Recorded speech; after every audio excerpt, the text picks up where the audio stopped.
নমস্কার, আমার নাম সাগ্নিক ঘোষ।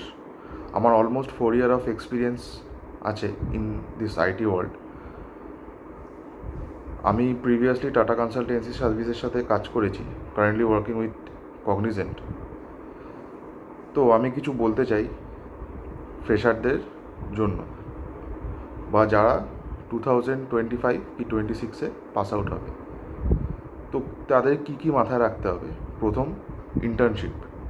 যে কোনো স্টার্ট আপস বা যে কোনো মিড সাইজ ফার্ম বা যে কোনো ফার্ম বা এমএনসিতে অ্যাটলিস্ট ট্রাই করো 6 মান্থের একটা ইন্টার্নশিপ করার। সেটা আনপেড হতে পারে বা পেড হতে পারে বা যাই কিছু। ইন্টার্নশিপ করে একটা ইন্টার্নশিপ সার্টিফিকেট নেবে, ঠিক আছে? তারপরে তোমরা ট্রাই করবে, যদি অফ ক্যাম্পাস প্লেসমেন্ট তোমাদের কলেজ প্রোভাইড করে তো ভালো। আর যদি অন ক্যাম্পাসে তোমাদের না হয়, তাহলে তোমাদের অফ ক্যাম্পাসে কীভাবে ট্রাই করতে হবে, তো তার কিছু পদ্ধতি আমি বলছি। প্রথমে তোমাদের কিছু কিছু এক্সামস মাথায় রাখতে হবে, যেরকম ইলিটমাস এক্সাম, এমক্যাট এক্সাম, টিসিএস এনকিউটি এক্সাম, ঠিক আছে? তাছাড়া নকরি, ইনডিড এইসব জব পোর্টালসে তোমাদের সিভি আপডেট করে রাখতে হবে, ঠিক আছে? তার সাথে সাথে আরেকটা কাজ করতে পারো, এনপিটিইএল থেকে তোমাদের সাবজেক্ট অফ ইন্টারেস্ট রিলেটেড কিছু কোর্সেস বা সার্টিফিকেশান করে রাখতে পারো। এনপিটিএলের ভ্যালু খুবই বেশি, তার কারণ এইসব সার্টিফিকেশান আইআইটি বলো বা গভর্নমেন্ট কলেজেস বলো, এরা দেয়, ঠিক আছে? তাতে তোমাদের সিভিতে ওয়েটেজ আসবে।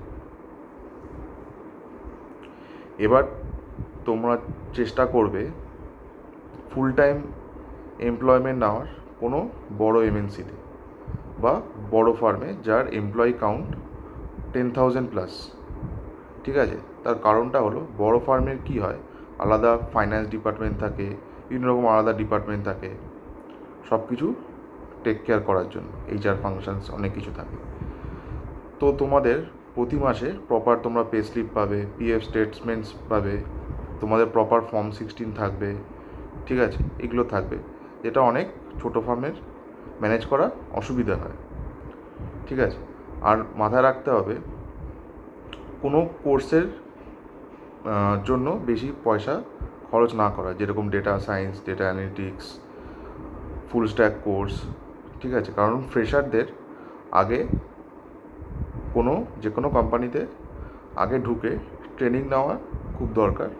কোর্সেস পরে আসে, তোমরা এক্সপিরিয়েন্স নিয়ে তারপরে তোমরা কোর্স করতেই পারো। আরও যদি তোমাদের কোনো টপিকের উপর ভিডিও দরকার হয়, let me no in the comments. তো আজকের জন্য এতটুকু। নমস্কার।